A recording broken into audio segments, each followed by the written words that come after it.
নোঙরবিহীন কবিতা।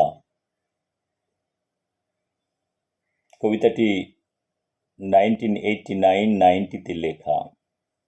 কবিতাটি আমার কবিতার বই শিল্পীর চোখে ঘুম নেই থেকে এতে পাবলিশ হয়েছে। This the last official poetry I have written. After that I have not written poetry. নিতা, সেদিন বৃষ্টি শেষে জল জমে গিয়েছিল মাঠে। আমরা কজন দাঁড়িয়েছিলেম তালপুকুরের ঘাটে। সেসব তোমার মনে থাকবার কথা নয়।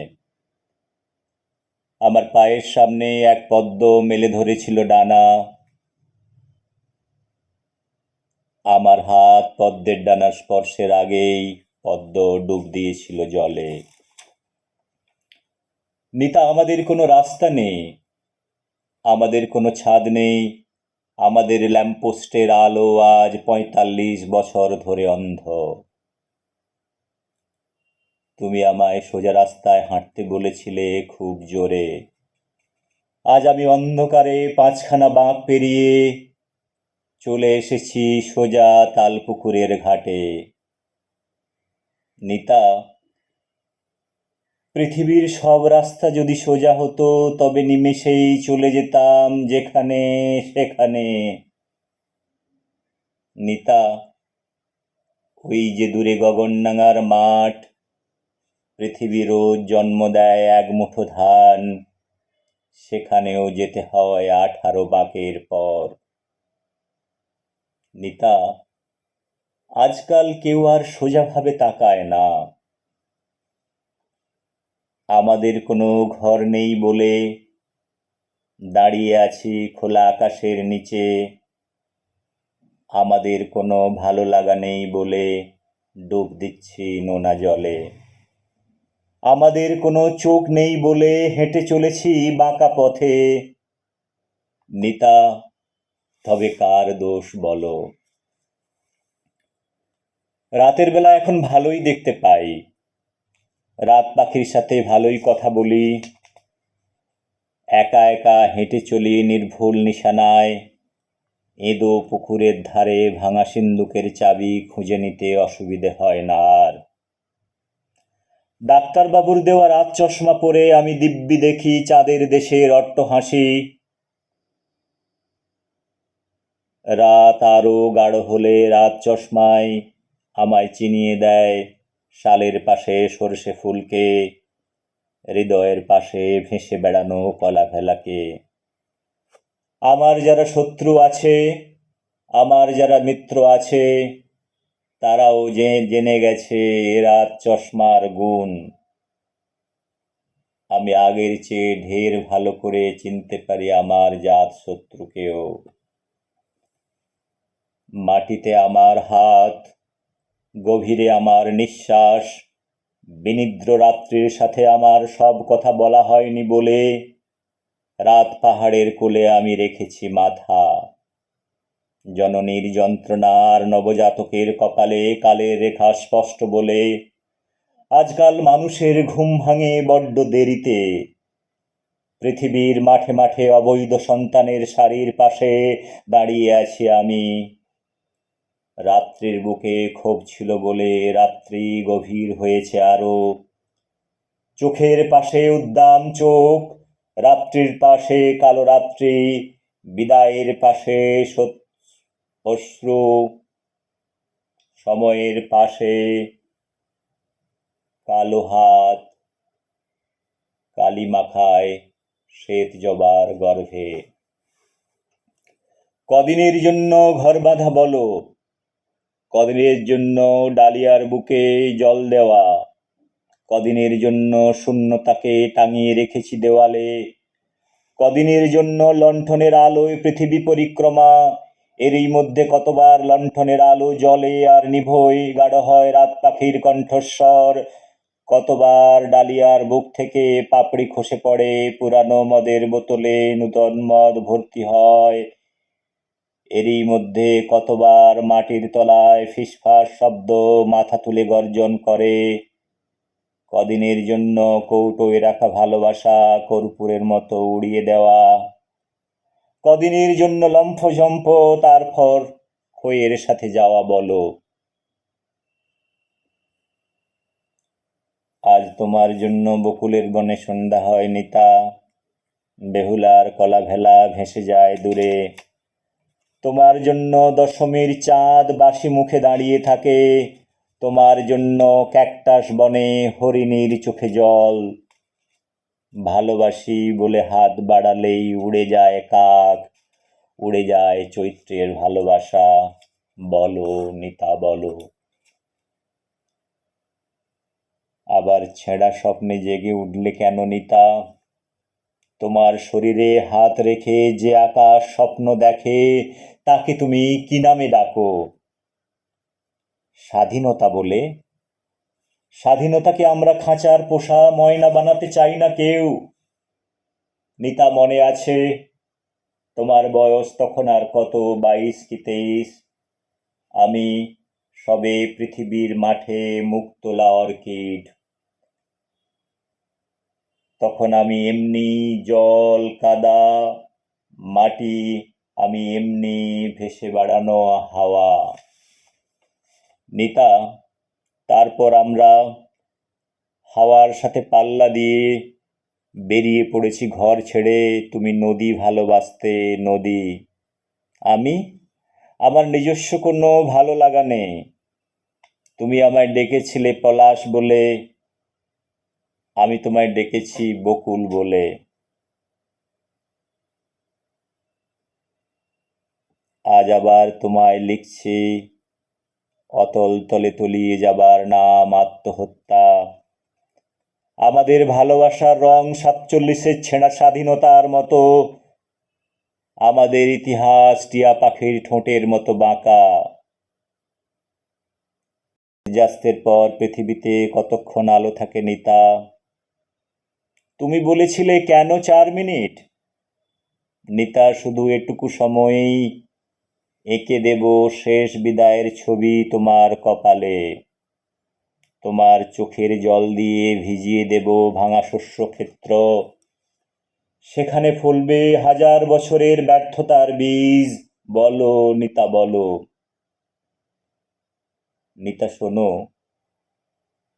এবার তোমায় আমি ডাকবো শিউলি বলে। ওগো শিউলি ফুল, তুমি চাইলে পান্না হিরে চুনি, তুমি চাইলে পদ্ম পাতায় শিশির, তুমি চাইলে শালের বনে মৌ, তুমি চাইলে হলুদ বনে ময়ূর। ওগো শিউলি ফুল, তুমি চাইলে ছেঁড়া তারে সুর, তুমি চাইলে একতারাতে গান। ওগো শিউলি ফুল, তুমি চাইলে অন্ধকারে আলো, তুমি চাইলে আশায় আশায় দিন। ওগো শিউলি ফুল।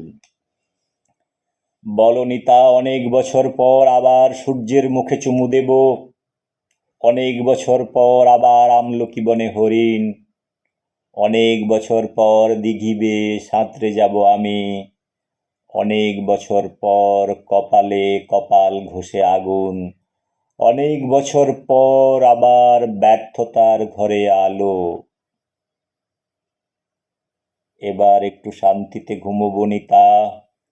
ঘুম ঘুম অনন্ত ঘুম, আমি ঘুমের ঘোরে আঁকবো হাজারো কান্নার ছবি। নিতা, আমি ভালোবাসি ওই ভোরের আকাশ, যেখানে মানুষ খোঁজে মানুষকে। শব্দের বিছানায় তোমার হাতে আমার হাত, তোমার চোখে আমার চোখ, যেখানে আমি খুঁজবো তোমাকে আমার মধ্যে, আমার স্বপ্নের মাঝে। বলো নিতা বলো। আমরা আবার অযোধ্যা, মেটিয়া বুরুজ, কানপুরের দুঃখ ভুলে হাতে হাত রাখবো গঙ্গার ঘাটে, সাক্ষী থাকবে ওই নদী। এবার পৃথিবী এগিয়ে যাবে আমাদের ভালোবাসার মতো। নিতা শোনো, আমরা আবার ভোরের কুয়াশা সরিয়ে সকালবেলায় জল দেব ডালিয়ার বুকে। আবার শুকিয়ে যাওয়া জিনিয়ার বুকে হাসি ফোটাবো, মৃত নগরীর বুকে। বলো, বিশুদ্ধ আলো বিশুদ্ধ কোনো প্রবাহের সুর বলো বলো। শোনো নিতা,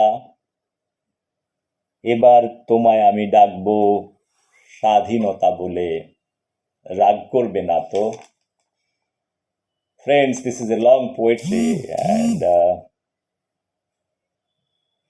there are various issues that is been covered. অনেকগুলো জিনিসকে কভার করা হয়েছে। ভারতবর্ষের স্বাধীনতা সংগ্রামের কথা বলেছি। নিতা একটা ক্যারেক্টার, সেই character you can think of a mother unified India. যারা ভারতবর্ষের স্বপ্ন যারা দেখেছিল, ভারতবর্ষকে অখণ্ড ভারতের স্বপ্ন যারা দেখেছিল, যখন 1947 15 অগাস্ট এটা স্প্লিটেড ইন্ডিয়া হয়ে গেল, স্প্লিট হওয়ার পরে এতে কত বছরের আমাদের ফ্রিডম, সেই ফ্রিডমের সমস্ত কিছু আশা আকাঙ্ক্ষা সমস্ত কিছু ওখানে গিয়ে নষ্ট হয়ে গেল। সিমিলারভাবে আমাদের যেটা আমি বলেছিলাম যে লাভকে যদি আমি একটা ইমাজিন করি যে it has to mature finally, right? সেখানে কিন্তু যে একটা স্প্লিট হয়ে গেল, মানে means they have not their ideas, the dream has not been fulfilled. তো যখন যেটা আনফুলফিলমেন্ট থেকে এই জিনিসগুলো যখন এসেছে, সেখান থেকে এই কবিতাটা লেখা। আমি ইন্ট্রোডাকশনে এই ব্যাপারটা বলেছি। I have talked about the whole poetry. This poetry is written, is from a very nationalist kind of heart who is having, as I have been telling many times, right? If you want to have the positioning in the society today or back history, one has to have the identity. What is the philosophy what you are holding? If you are nationalist, what are the things you should have in your this thing? There is always conflict between the nationalist, communist, universalist. So Rabindranath Tagore, I was talking, Rabindranath Tagore is in conflict. He could not position himself in the society or political domain, wherever, perfectly his identity. That's why always in dilemma. He has not fought for the independence. He is partially. He is taking Knight Upadhi and rejecting it. It is like, okay, you want to accept certain things, you accept, it is good. Same thing with Mahatma Gandhi. Same thing with Jawaharlal Nehru. Those are part of the history that identity is not clear. Political identity, the ideology, philosophy is not clear. That's why I told you many times that you want to decide what philosophy somebody is holding. That is the baseline. There is nothing called you are here, you are there. So Tagore was writing poetry. He went, W.B. Yeats has written. So if he has to fight against the British, I don't have any objection. In the literary, one can communicate. The point what I want to make it, why W.B. Yeats has to write the introduction part? Why this translation? If Nobel Committee is so generous to give a Nobel Prize to somebody, why not in the original form of Tagore, write of Gitanjali, whatever poetry in the Bengali form? After that, they could have translated what he has written to this world. That is a different thing. My only problem is writing poetry from original mother language to another language. It is very, very difficult. I have seen in French, I have a lot of friends that they have tried to translate from French to Bengali, from Bengali to French. Even Jivananda Das, there are a lot of translation that is taken place in French. Tagore also. But you really don't get it. It is just for understanding. It is fine. If some country wants to know that what is the essence of the poetry, this is fine. But since world is diversified with various language, Nobel Committee should have wisdom to recognize one language, that is the Bengali language, and on the basis of the Bengali literature, Indian Bengali, how many countries Bengali? We are in that time when 1930, India probably have 2 to 3 crores Bengalis across world. Now if it is 10 crores and outside 10, 12 crores Bengali speaking. 3 crores is a very less number. No, I don't think so. Nobel Committee should have that wisdom. Whoever was sitting in 1913, they could have taken a decision, right? My objection is there. So they could have recognized one language, that is Bangla, that somebody is getting Nobel Prize. It is not that W.B. Yeats is writing all this goody nonsense thing and is sending it to Nobel Committee for getting Nobel Prize. No, that is not the correct thing. I don't buy this argument. I don't buy this philosophy. There is a conspiracy also behind this. Why a British has to certify a Bengali poet his literature? Because we are under British rule? Oh, British rule, right? So one British has to certify all those things. And W.B. Yeats is sitting in UK and he is certifying Rabindranath Tagore. Rabindranath is much better than W.B. Yeats. He is much wiser than W.B. Yeats. Who is W.B. Yeats? Please, I request all those pseudo-intellectuals to read about the thing. I am proud being as a Bengali, Tagore has got the Nobel Prize, but I am not happy the way he got the Nobel Prize. He could have got in much better way Nobel Prize. That is what my problem is. So once again, I am not getting into the debate. I'll compare Rabindranath, Bankim Chandra, Sarat Chandra, Jivanananda Das in different time zone, how they have contributed in the society and what role all those people they had, even starting from Vivekananda to Rishi Aurobindo. I'll take all those dimensions because they are from almost same time. Within 100 years they have come. Anyway, thank you very much for listening this poetry. I just told this is my last poetry I have written and poetry book I have written. After that I have not written. I told many times this society doesn't feed you if you write poetry. Tomorrow if somebody is telling that I write good poetry, you give me a space in the society. Society will say, you go to hell, no problem. You go and die. For you, writing poetry? Anyway Sukanta Bhattacharya ওটা অনেক দিন আগে লিখে গিয়েছিল, পূর্ণিমা চাঁদ যেন ঝলসানো রুটি। আমরা সবাই ক্ষুদিরামকে ভালোবাসি, কিন্তু আমাদের ঘরে কাউকে ক্ষুদিরাম দেখতে চাই না। কেন দেখতে চাই না? সিমিলার হয়ে সুকান্ত ভট্টাচার্যের কবিতা পড়ে, বাহ খোকা তো খুব ভালো লিখেছ, কিন্তু খোকার মনের কথাটা বোঝার কারোর চেষ্টা হয়নি। ক্ষুদিরামের যখন ফাঁসি হয়েছিল সবাই লিখেছিল একবার বিদায় দয়ে মা ফিরে আসি। কেউ ক্ষুদিরামের বাড়িতে গিয়ে দেখেনি ওই বাড়িতে কি ছিল। I personally belong from the same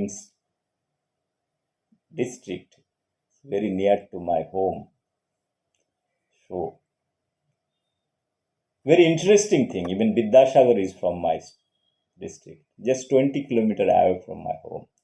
So people talk about Midnapur. I'll talk about Midnapur one day. That what is the role in Midnapur in West Bengal? How many intellectuals they have provided? The people who are sitting in Calcutta, they say sometimes a lot of bad thing about Calcutta. They are forgetting your father. He was sitting in Midnapur, Vidyasagar. Please, whoever those great intellectuals today is talking against Midnapur. Before talking about Midnapur, please think 20 times before talking about. So that, otherwise put a tape. Don't speak if you don't know the history. So thank you very much. Bye bye. Take care. I'll come back to you with many other things, many other topics, which will be more interesting. I am a rationalist. If I could leave my poetic world at the age of 21, I am a different person altogether. So I am concentrating on various other issues, various other challenges. Once again, good luck. Take care. Bye bye.